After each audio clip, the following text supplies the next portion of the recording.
Good evening, everyone, and welcome to the April 1st, 2025 council meeting.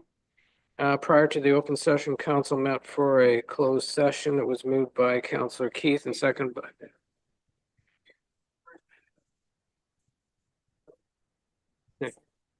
we've we've got the evidence. That's right. No April Fools. Okay, I think we're good without a loop happening here. So again, it was moved by Councillor Keith and seconded by Councillor Ashford that pursuant to section 239(2) and 3 of the municipal block, SO 2001 C25 as amended, Council of the Corporation of the Town of Parry Sound moved to a special meeting closed to the public in order to address matters pertaining to B, personnel matters about an identifiable individual, including municipal or local board employees, independent contractor agreement for POA prosecution. C, a proposed or pending acquisition or disposition of land for municipal or local board purposes, property disposition. And K, a position, plan, procedure, criteria, or instruction to be applied to any negotiations carried on or carried on by or on behalf of the municipality or local board, property disposition. That was carried and the meeting was held. As a reminder, this meeting's live streamed and recorded and available on the internet by visiting the Town of Parry Sound website at www.parrysound.ca. And at this time, I'd like to acknowledge that we're on the traditional territory of the Anishinaabe people under the Robinson-Huron Treaty of 1850 and the waterways traveled by the Métis of this region. Now, are there any additions to the agenda? Mr. Harris. Thank you, Mr. Mayor. Councillor McDonald, who wasn't able to be here this evening, has asked, requested that a resolution be added to the agenda to waive rental fees for federal all candidates. Okay. That'll be brought forward a little later on. Okay.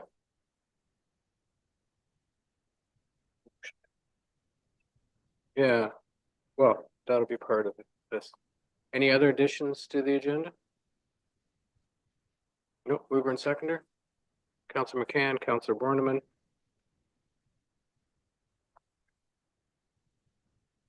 That the council agenda for April 1st, 2025 be approved as amended. All in favor? That's carried. Any disclosure of pecuniary interest or general nature thereof? Nope. Okay. May I have a mover and seconder for the minutes? Moved by Councillor McCann, seconded by Councillor Keith. The minutes of the regular council meeting held March 18th, 2025 be approved as circulated.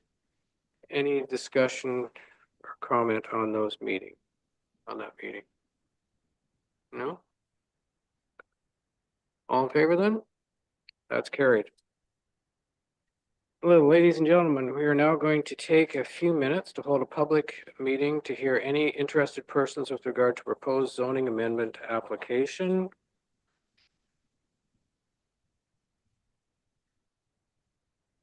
Under section 34 of the Planning Act, may I have a mover and seconder to adjourn the regular meeting? Councillor McCann, Councillor Keith.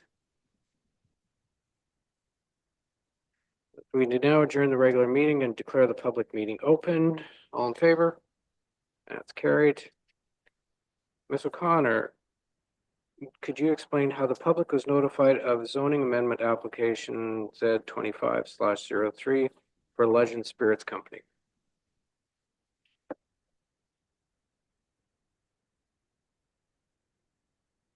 Through you, your worship. Notice was given by prepaid first-class mail to the required prescribed agencies and property owners within 120 meters and posted on the property. Notice is therefore considered to be provided in accordance with the Planning Act.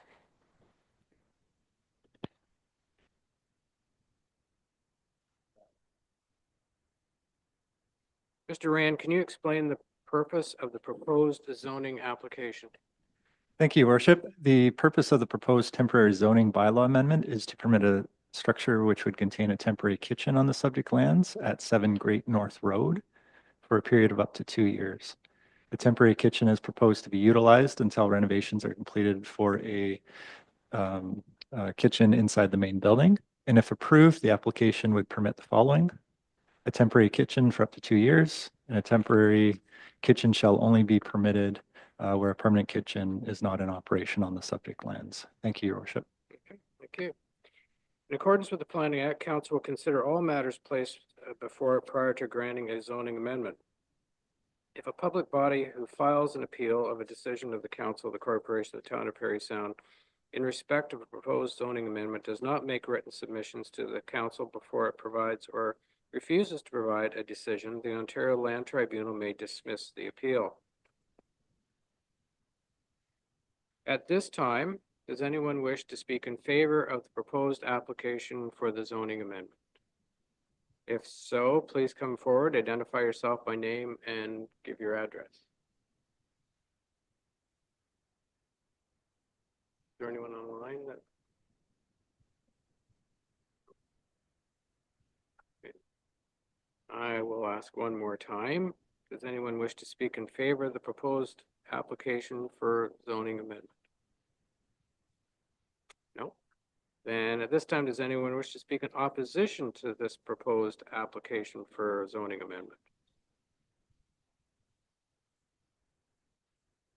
I will ask one more time. Does anyone wish to speak in opposition to this proposed application for zoning amendment? Seeing no one, Mr. Rand, have you had any letters received as a result of this notice? Comments were received by the building department, which indicated that the temporary kitchen should be placed in an area that would not impede parking or driveway spaces. And it was also noted that no plans or details have yet been provided on the unit and no assessments are able to be provided at this time. And lastly, it was noted that if plumbing is proposed, that a building permit would be required. Comments received by the building bylaw department rather indicate no concerns, provided it is inspected by the fire and health department. And comments received by the fire chief, fire prevention officer, wastewater and water departments all indicate no concerns, and no other comments were received on this application. Okay, thank you. All right, we have a mover and seconder then to adjourn the public meeting. Councillor Borneman.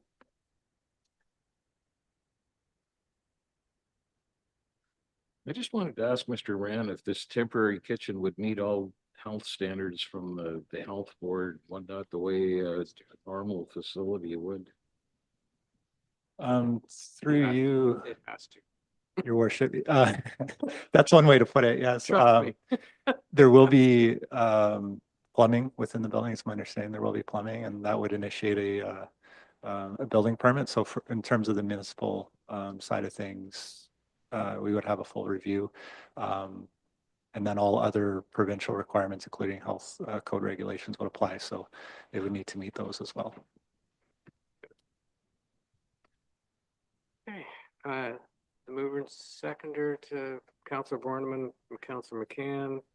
We now adjourn the public, or we now declare the public meeting closed. All in favor? That's carried. Thank you.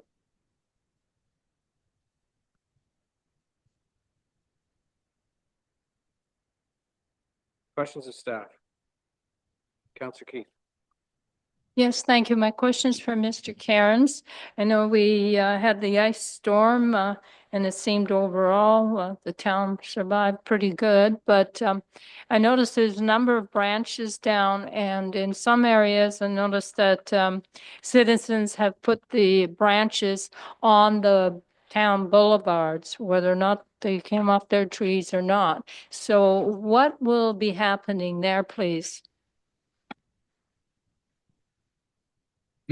Through you, your worship. So typically brush that's generated from private properties would be the responsibility of the property owner. I did notice the same thing. We are still dealing with winter. Unfortunately, it sounds like we have another round of freezing rain and heavy rains coming potentially. So staff are still in full winter mode. That's part of the reasons that the roads we did so well on the weekend. Staff were prepared for that. Thankfully, we didn't get the ice accretion that other areas did. So I would suggest that any brush generated from private property should be dealt with by the private property owner. Now, having said that, we are going to have to look at what we have available for space to receive it this time of year. At the transfer station behind where the brush normally goes is awfully soft, particularly in the spring. So we will have to take a look at that and make sure we're prepared to receive it up there in a safe manner as well. So what I understand, it might be best for those people who have branches on their own private property, just leave it stored on their private property till the weather improves. Shall we say we get into later spring, and if they're on the boulevard in some area where it was boulevard trees, that it can be just left there till weather and the transfer site is more available to pick it up, rather than people expecting that it's going to be picked up lickety split.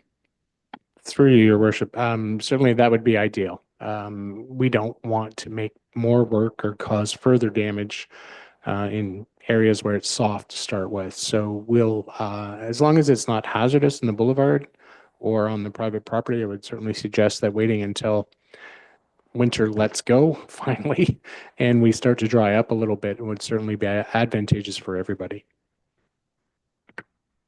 Any further questions for staff?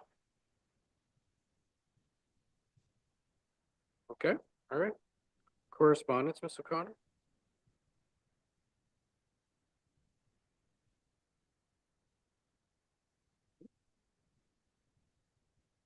Yeah. Does she include this one as well? No? Okay. Right, just whatever you have. No correspondence.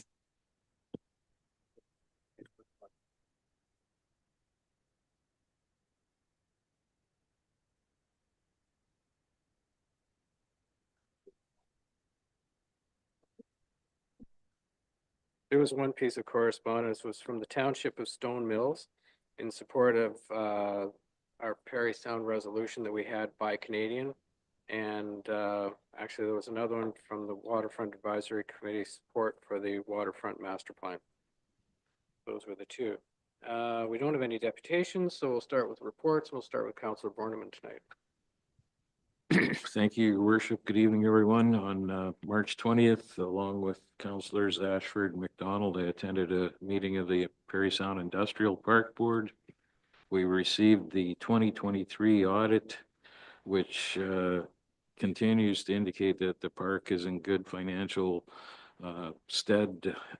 Revenues from septic and interests were up during that calendar year. We reviewed some proposed changes within the water plant itself that will be determined at a later date. On the 25th, I attended the budget meeting here with other members of council. That's on this evening's agenda. The 26th, I attended a meeting at Bell Heights.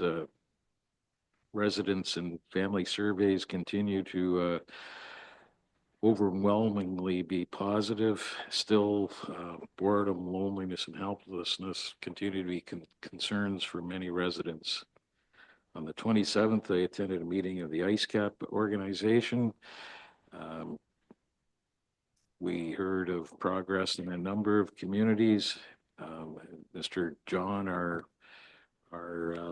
lead officer, provided a list of home retrofit programs that are available to help people reduce energy costs, both in private industry and in their homes. I've asked Mr. Cairns to try to collate this information and post links for those who might be interested. I think IceCap has recognized that only involving the private sector further will we see further significant reductions in our greenhouse gas footprint. And later that afternoon, I participated in the second round of interviews for the administrator's position at Belvedere Heights. I'm hopeful that we'll have an announcement in that regard in the very near future. And that's my report. Thank you, Councillor McCann. Thank you. Good evening, Mr. Mayor and fellow councilors, staff, and public. The Waterfront Advisory Committee met. I don't have the date down here, about a week or so ago.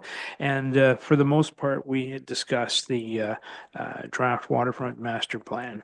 As well, on Tuesday, March 25th, I attended a special open council meeting to review and discuss the town's 2025 operating budget. And thanks again to the staff for working very hard on that. Thursday evening, I attended the West Parry Sound District Museum monthly board meeting via Zoom. 7 o'clock, we received and approved financial reports. There were March break activities. They were a success. We have an intern working with us this year who did a great job of putting stuff together. Travis tells us that he's got many more things planned coming up. The firefighting exhibition is on. It's entitled Fighting Fires, Our Volunteer Firefighters. The grand opening of this exhibit was a success. Although we couldn't make the official opening, our MPP Graydon Smith did make a point of visiting the exhibit soon afterwards. The exhibit explores the development of the local volunteer fire departments in the West Parry Sound District, and it includes contributions from the following active departments: Parry Sound, McDougall, Wissahickon, Shawniga, Carling, Seguin, McKellar, and Whitestone. I think I got them all. Now, the museum is also creating a wall of honor featuring 11 by 17 posters of volunteer firefighters from the district. Now, these posters will be displayed during the exhibition, which is on all this year. And you can nominate a firefighter. Members of the public at large can do so. Check our website for information. But in doing so, you would need to provide a high quality photograph, digital or physical copies that can be accepted and used for printing the posters, and a $30 cover charge for that. Check out the museum's website for more details, museumontowerhill.com. Just a note that only individuals who have served within the West Parry Sound District may be nominated for this. A couple of notes of condolences going out this week. I'd like to take this opportunity to extend sincere condolences and sympathies to the Langford and Mortson families on the passing of Doug Langford on Tuesday, March 25th. Langford was the L in L&H Motors, a Ford dealership, which, as you know, has been a landmark downtown for many years. It's now, of course, under new ownership and management. Doug leased behind a large extended family. He was 91. And another note of condolences going out, passing away on the same day, was Tom Morrison. That following a battle with cancer. I understand he was suffering from 2 forms of cancer. So I take this opportunity to extend sincere sympathies and condolences to his family and friends. Many will remember Tom from his days at the A&P store in the former Parry Sound Mall. As his obituary read, known for his unwavering love of family and his kindness and sense of humor and wisdom, he'll be greatly missed by his extended family and friends. He was in his 80th year. And that's my report. Thank you. Councillor Boleski, you're online, so you're not getting away with it. Thank you, Your Worship. I have a very on Monday, March the 24th. I attended a Belvedere Financial Committee meeting, and so far this year it's going pretty good. We've got very little red on the reports. It's mainly black numbers near the bottom, so it's going along as expected. Tuesday, March 25th, I had a special council meeting for the 2025 budget, and it's coming up further tonight. And on Wednesday, March the 26th, I attended a Belvedere Board of Management meeting And the main discussion was, and as Mr. Borneman had put in his report to council, on the main is how we're replacing the staff that we're going to lose, that the hospital will be taken back, um that they rent out to us, I guess, in a way, under contract. The contract is up and they didn't want to renew it. So, and as Mr. Borneman said, or Councillor Borneman said earlier tonight, he's in one of the looking at the hiring of a new one. So he, as he said, there'll be a report on that shortly. And that's my report. Okay, thank you. Thank you. Councillor Ashford. There was a great couple of weeks. One of the highlights for me was the um, the event at the Stocky for the Waterfront Master Plan, looking at the new draft, and it was a great turnout, just like the first one. And it was wonderful to hear from a whole bunch of different people from a whole bunch of different perspectives in our community. In addition, as been noted, I was at the special council meeting for the budget. And just as we know here at this table, there's a lot of great discussion, and the staff put together a wonderful budget for us for the 2020-25 year. And then finally, as Councillor Borneman has mentioned, there was an industrial park meeting, and he hit all the main things. The only thing I'd like to add is that it was a great meeting in the sense that that when challenges occurred, all at the meeting worked together. All at the meeting put our own ratepayers and the users of the industrial park first, and we solved the problems quite well. So it was a real nice opportunity to see how a group of people can come together and solve a problem together. Thank you. Thank you. Councillor Keith. Thank you, Mr. Mayor, fellow councilors, staff, and the public. I've only have a few things to report. I attended the last Waterfront Advisory Committee meeting, and that I believe has been mentioned, as well as the open house. And as has been mentioned, it was a really good turnout opportunity to see some renderings and to ask more questions. And there also will be a further open house, I believe, in May time. So we'll see where the consultant goes from there. And in the meantime, if you have comments, it is on the website so that you can forward those comments to a consultant, because the more information we have, the better the report will be. I also attended, as mentioned, a special council meeting in reference to the budget, which is on our agenda tonight. I attended the Committee of Adjustment meeting, and there was 2 applications. Both of them were approved.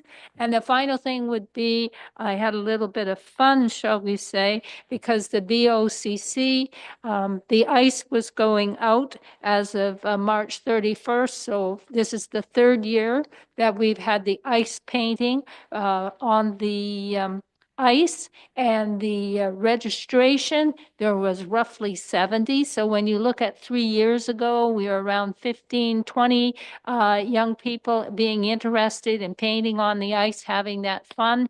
And this year, up to 70, it says that we are doing something right for young people to partake in that activity. And I thought it was really interesting because I'm putting a plug in for next year. There was one parent anyways that decided to book for a birthday party. So they had roughly 15 young people wanting to be involved in the birthday party of painting pictures on the ice before they went upstairs and used the hall. So I think that's really good use of a facility that we all value.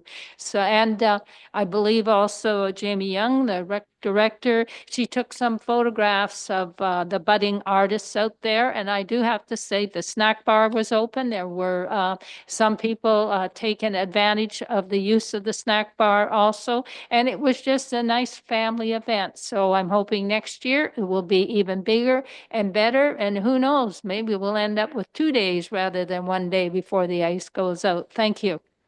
Okay, thank you.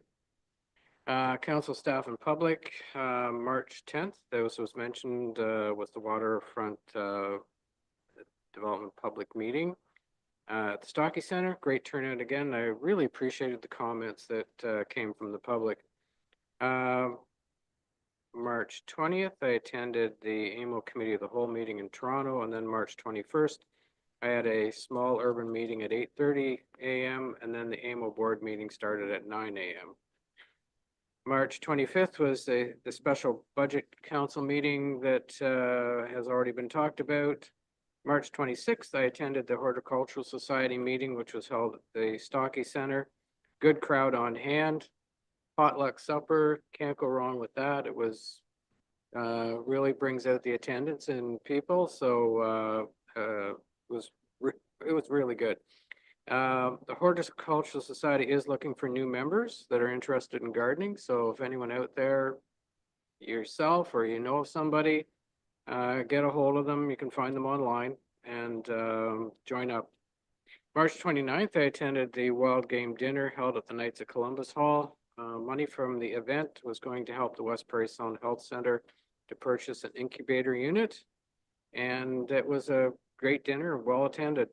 Then March 31st, I attended the West Parry Sound Economic Development Collaborative meeting held in the Township of the Archipelago's office. The town put forward a proposal for economic development to the remaining collaborative members. And I would also like to offer my condolences to the Langford family with the passing of Doug Langford, certainly a well-known businessman in the area. And my condolences as well to the Morrison family with the passing of Tom. So, and that's my report. So, on with the agenda. Yep.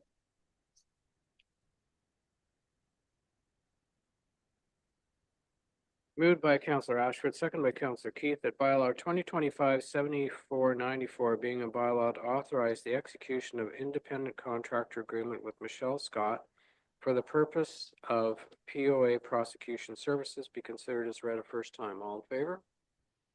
And that's carried. All members in favor of having a second and third readings? Okay, that's carried. Moved by Councillor Ashford, second by Councillor Keith, that the bylaw above mentioned be considered as read a second and third time, passed, signed, and sealed. Any discussion? All in favor? That's carried. Thank you.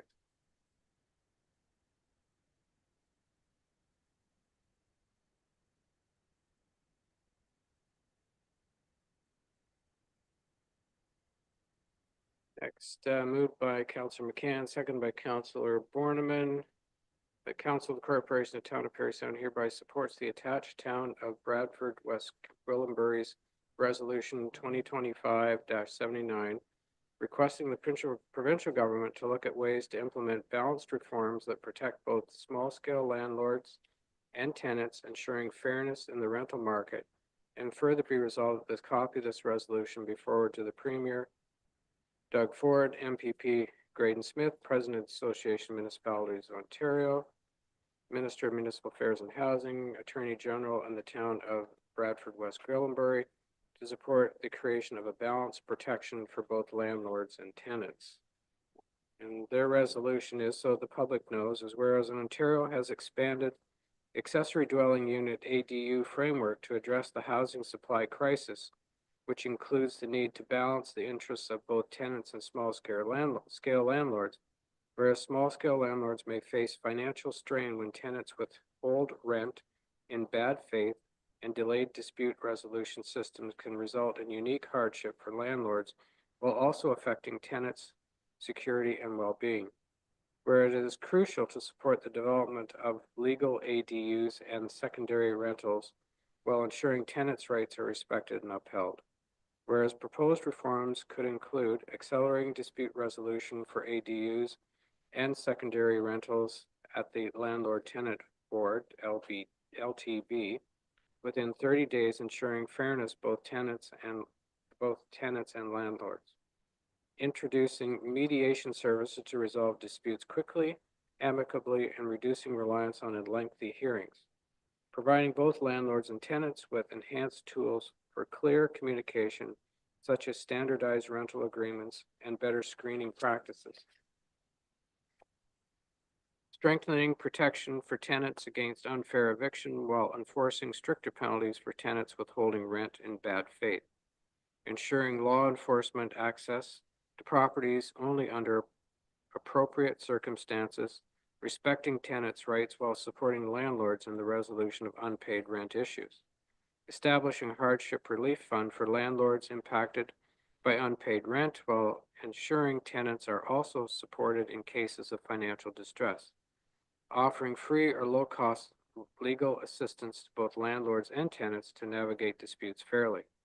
And then they had now therefore be resolved, the town of Bradford West Groenley Council requests the provincial government to look at ways to implement these balanced reforms that protect both small-scale landlords and tenants, ensuring fairness in the rental market. And further be resolved that a copy of this resolution be forwarded to the Premier, basically what we did as well. So that was the gist of their resolution and the reforms for that. So, Councillor McCann. Oh, I certainly support this, and it's a long time coming. My wife and I have never owned real estate. We were both late bloomers when we were married, and we just never got into it. And we've been very fortunate because we've had good landlords along the way, and if I may say, we've been good tenants along the way. But we've heard stories from landlords and tenants who have had nightmares. And it's obvious that over the years, the Landlord Tenants Act is not well balanced.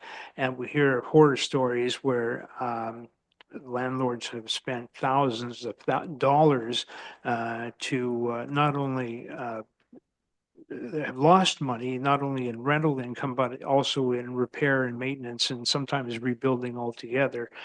And we've also, so, you know, so we need a system that works for everybody, that's fair and well balanced. And I'm really happy to see this come up at this point in time. It's long overdue. Further? All in favor then? Carried. Any opposed?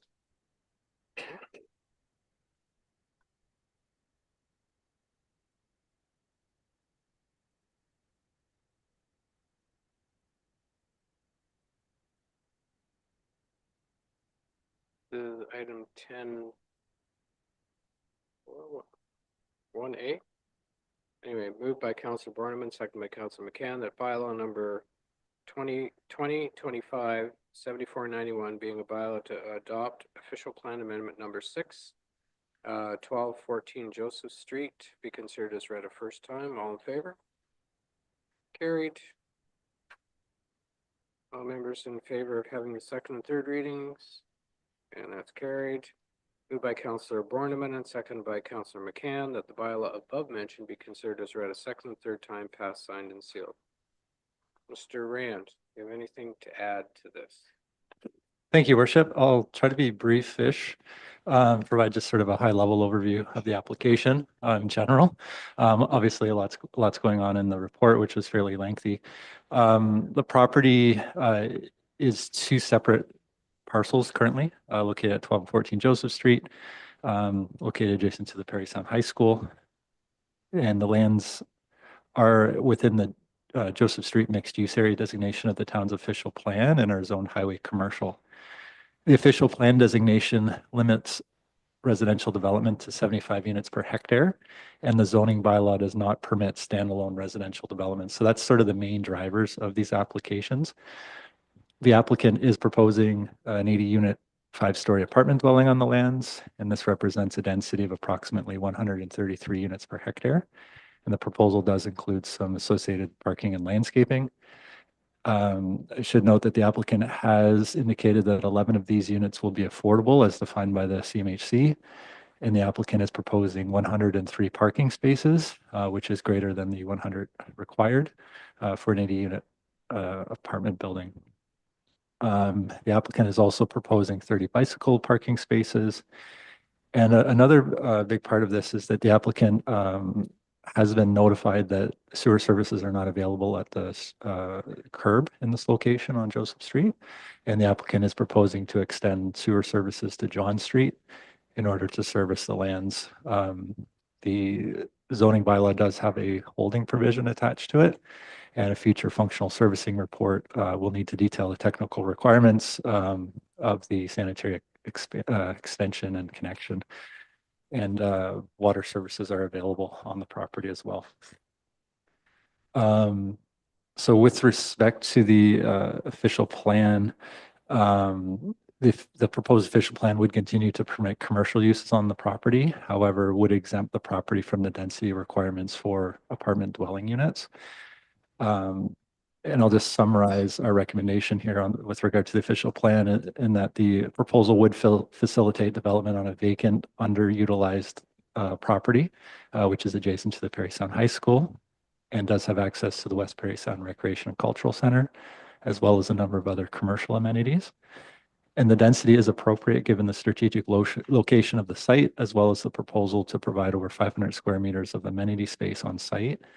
The height of the development is appropriate given the setbacks to Joseph Street, and that the lands do not abut low-density residential uses in addition to the vegetative buffering being proposed on the side and rear property lines. So staff are of the opinion that the application meets the general intent of the town's official plan. With respect to the zoning bylaw, the proposed zoning would rezone the lands to highway commercial, subject to special provision 26-142, as well as a holding provision. So this zoning amendment would permit standalone apartment dwellings, which is not permitted currently. Residential is permitted as an accessory use. The zoning would also limit the commercial uses on the subject property, whereas currently the highway commercial zone allows for things like gas stations and those uses that you would not want to see on the same property as apartments. There are a number of site-specific exemptions being requested for apartment dwellings, as well as a number of site-specific zoning regulations. But again, subject to a holding provision. I won't go through those there in the staff report, but certainly happy to answer any questions. With respect to the zoning in general, provided the lands are subject to the holding provision, that would require the traffic impact statement, functional servicing report, that the lands merge on title, and a site plan agreement. Staff are of the opinion that the proposal would meet the general intent of the zoning bylaw. We did receive a number of comments on the application. The town's building department indicated that the minimum lot area should be included in the special provision, as the proposal would not meet the minimum for 80 proposed units, and staff have done that in the updated zoning bylaw before council tonight. And it was also noted that the applicant provided a zoning matrix, and they may need to refer to the apartment dwelling uses, which are more restrictive than the highway commercial provisions.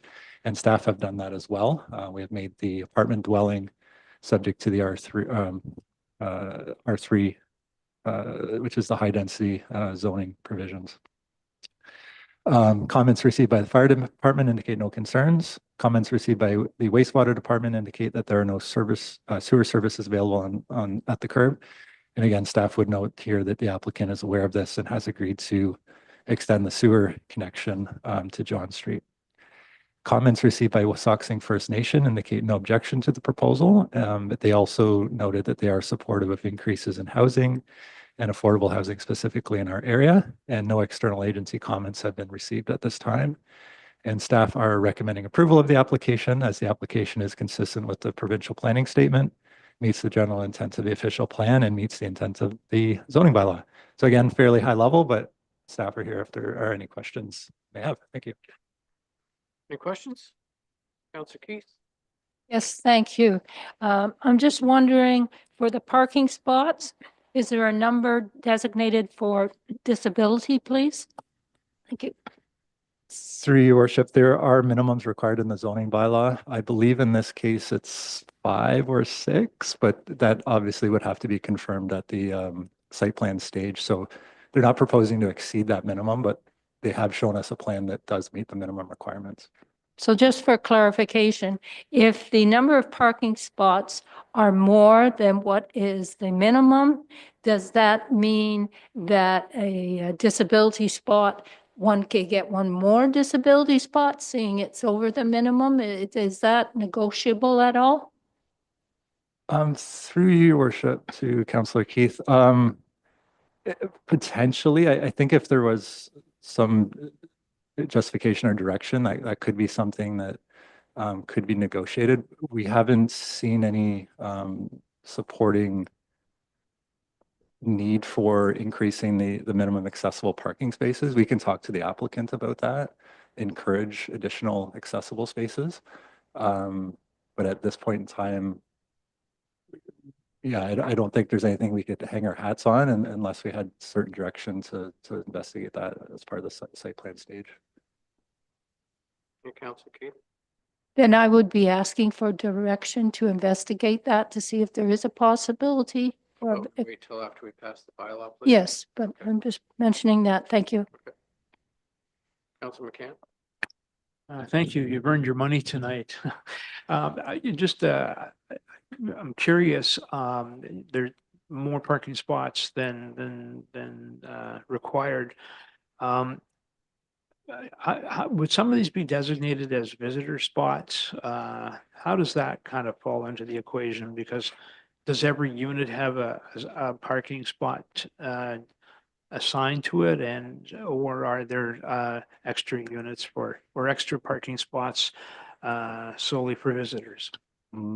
Through your worship, generally the zoning bylaw requires 1.25 spaces per unit. And the idea is that there's at least one space per dwelling unit along with space for visitor parking. That being said, we don't get into that level of detail where we require a minimum number per unit or a minimum number of visitor spaces. So that would really be up to the property owner to sort of allocate those spaces, but we would require a minimum number of spaces. And, you know, beyond that, it would be up to the management of the apartment dwelling.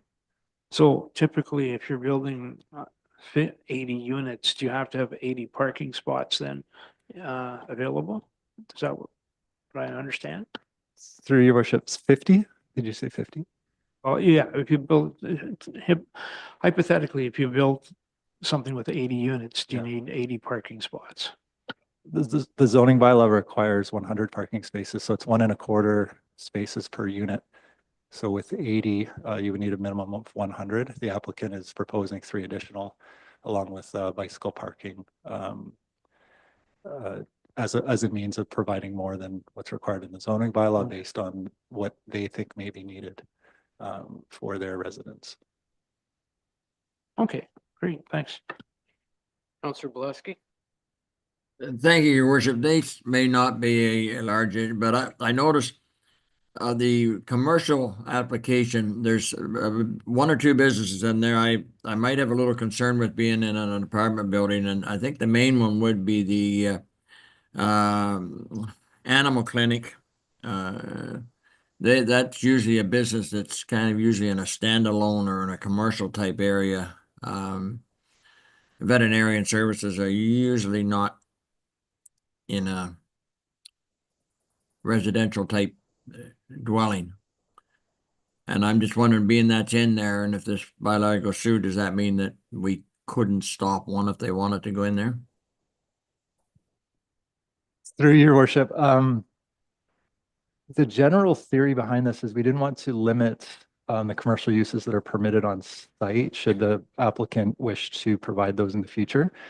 These aren't set in stone. The applicant, I think, would be amendable to removing the veterinary establishment use if that was the desire of council. It's really staff trying to provide as much flexibility for this property as possible, given the commercial context of that Joseph Street mixed use area. So again, if council wished to remove that as a use, I don't see that as a problem. The applicant has not specifically requested commercial uses at this point. It's just something that from staff's perspective would give some flexibility in the future for future commercial uses.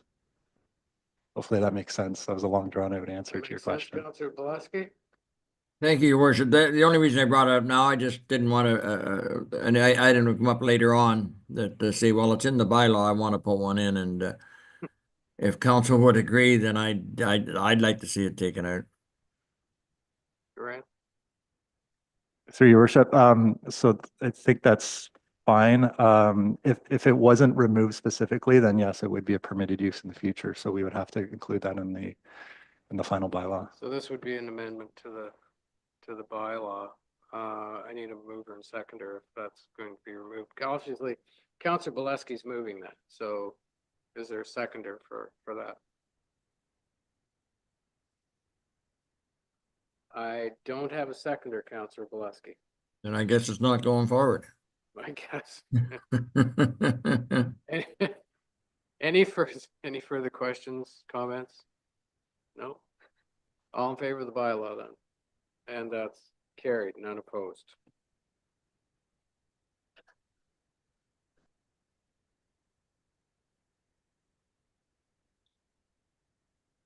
Okay.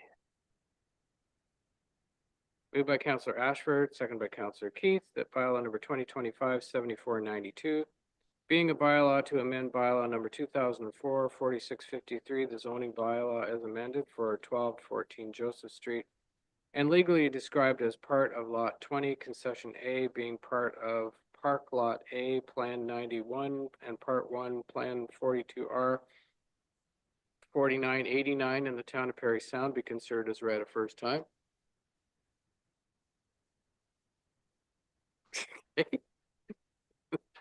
This is like a wave going here, like it.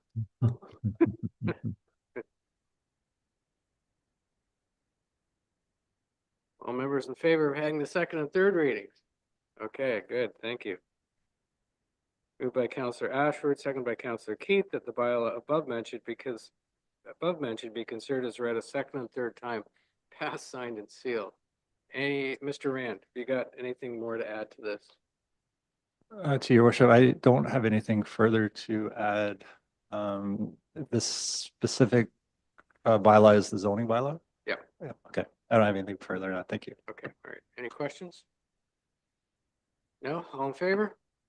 And that's carried. Thank you.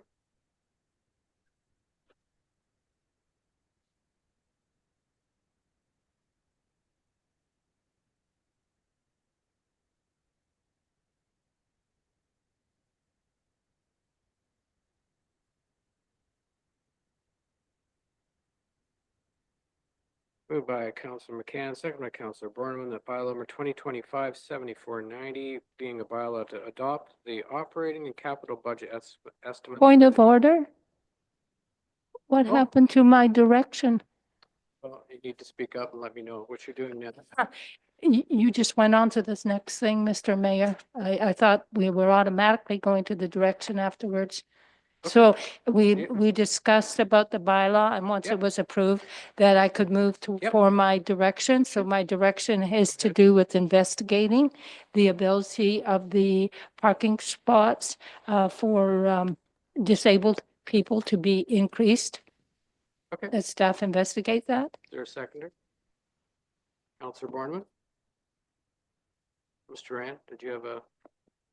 Through your worship, I just wanted to note that the applicant is online, so they're aware, and we'll have a discussion with them after today. Thank Okay, you. very good. Okay. Any further comments on this? All in favor? That's carried. Thank you. Okay. So moved by Councilor McCann, second by Councilor Borneman, that bylaw number 2025-7490, being a bylaw to adopt the operating and capital budget estimates for the year 2025, be considered as read a first time. All in favor? And that's carried. All members in favor of having the second and third readings? It's carried. Moved by Councilor Borneman and seconded by Councilor McCann, that the bylaw above mentioned be considered as read a second and third time, passed, signed, and sealed. Ms. Phillips, is there anything you'd like to? Sure. The draft capital budget was presented on February 11th, and the draft operating budget presentation followed on March 25th. So any decisions of council or adjustments are provided within Appendix A to the budget. Those adjustments did not change the levy requirement. So the 2025 budget included 1.9% increase for operating and 1.8% for infrastructure replacement. And the taxpayer would pay $58.14 per year, or $4.85 additional per month for every $100,000 in residential assessment. So there's a summary for you. Okay, Any questions? thank you. Any questions? Counselor Borneman? Well, a number of years ago, we instituted the 1.8 capital levy for taxes. Are we making headway at that rate? Are we catching up slowly? Are we falling further behind? Have we done any sort of an analysis of that to determine whether we're doing enough or we're going beyond what we need to be doing? Before Ms. Phillips comments, I was just going to say that I know some municipalities went either for 3% or more, okay, for 10 years. And we're doing 1.8, I believe, for 20 years, something like that. So I think we're in that sort of same realm, but we're just not hitting the same impact as what some municipalities had done in other places. But Ms. Phillips, I'll let you. Through you, Mr. Mayor. So the 1.8% did help the municipality to manage through difficult inflationary period through the pandemic and that sort of thing. And during that time period, inflation would have impacted the replacement costs on many assets. As we work through the asset management plan up into the July 2025 deadline, municipalities will have to consider proposed levels of services and then assess at that point whether what's required to fully fund infrastructure assets. So I guess that is the regulatory direction of asset management planning. So I do think the 1.8% has helped us to stay on top of infrastructure replacement, but will be further assessed as the asset management plan develops further. That kind of answer what you're after? Yeah. We're treading water. That's right. Well, that's better than some municipalities that haven't done a thing and are having double-digit increases. So you can pay the piper later and it's a lot more. Councilor Keith. Yes, thank you, Mr. Mayor. That was one of my comments. I know I've spoken to a couple of municipalities that did not do any planning all along. And therefore, this 10-year period, they've had to increase to 3%, et cetera, because they did not do any planning at all. So I can appreciate in the summer us knowing better if we need to increase more. But actually, we have been proactive in when we started, because many municipalities had not been doing this. Thank you. Okay, anything further? Oh, Councilor Ashford. I just had one comment. I think we got a great budget here and a great capital budget. I'm not 100% on the capital budget. And I just keep reflecting to myself on what is the value to the Parry Sound ratepayer. And I think part of the challenge is that our ratepayers, we have such a diverse group of ratepayers as far as it comes to businesses and residents and all kinds of different things. So when I try to reflect and think about it, I think of things like the money we're putting into the dock, the town pier this year, and it's one of those things that I think like we need to take care of it so that we can have cruise ships and other large ships be able to dock and tie up to it. But the phrase keeps coming to my head that if all we can do is dock a ship, then we've missed the boat. And I just think there's a lot of diverse ratepayers that could get a lot out of something like the dock or other locations that won't be immediately impacted by something like the cruise ship industry. So I just encourage all of us, and I want to bring that up to all of us, kind of reflect and think like as much as we can outside the box, that when we're spending money, are there ways, there might not be any ways, but are there ways that we can go further from just getting what we need? Because I think we're doing a great job when we talked about that infrastructure a minute ago, we're doing a great job of making sure everything's set up for what we need. Like our town is so set for the future. Like I feel we're doing wonderful, but and I think we're really good at thinking like that. But is there ways that we can get a little more? If we're spending the money, is there another way that we can get a little more? And I think a good example was the DBA brought their plan for the dock there of And it seems crazy to put potted plants out there with the wind, but put their plan out there on, this is, what are the ways that we can make this an inviting place for all the ratepayers? And I just think that's a great example for us, that as we go forward and we spend this money with these budgets, let's try to think like that. Thank you. Anything further? I just want to say that this is actually a tremendous budget, and I want to thank staff for all the work that they put in this budget to come up with something that, and to me, in a lot of cases, was a no-brainer as far as being able to approve because of the effort that staff put into it. So it's greatly appreciated. And when I look at the spend that's in the capital budget for this year of roughly 18 million or whatever for the new pumping station number 2 on the harbor, which, you know, the building permit, which I will mention, was just taken out or whatever for the new Marriott Hotel. So we can begin to see construction begin to happen on that very soon. The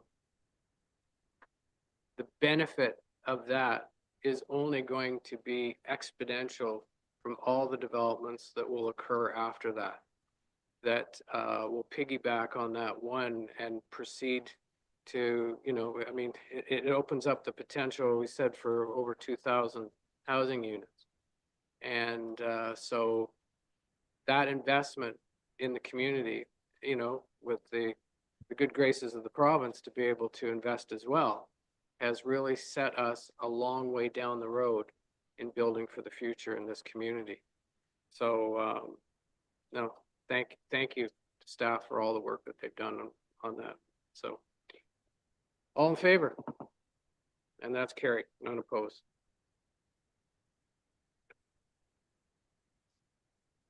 Mr. Harris, do you have a resolution with regard to the all candidates meeting?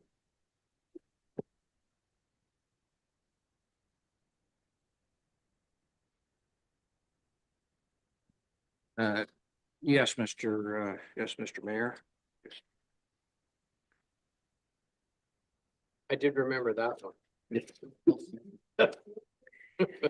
So the resolution that's up for discussion is, excuse me, notwithstanding council's policy on fees and charges, council waives the fee for a federal all candidates meeting to be held at the Bobby Orr Community Center. Right, I need a mover and seconder.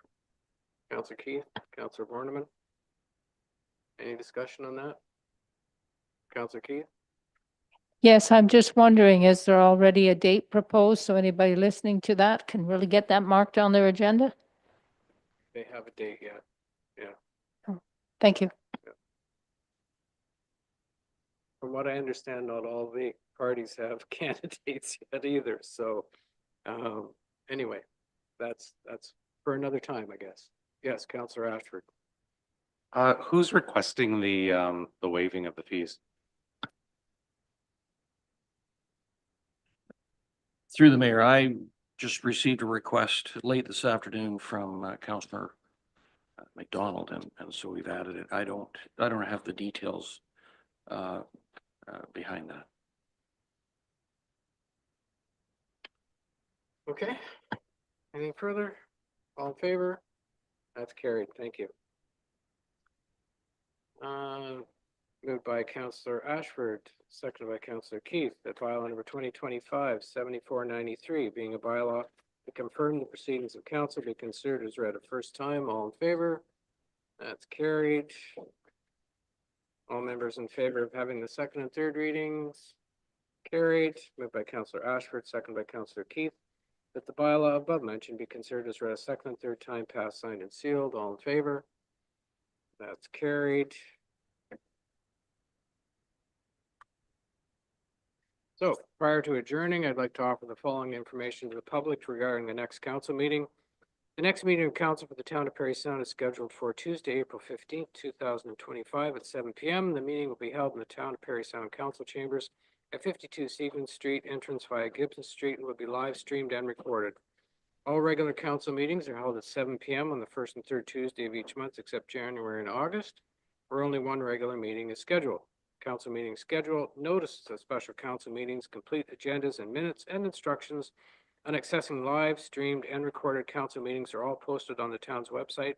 Go to www.parryson.ca and use the search bar. Your TV airs council meetings on Saturday at 9:30 a.m. following a regular council meeting.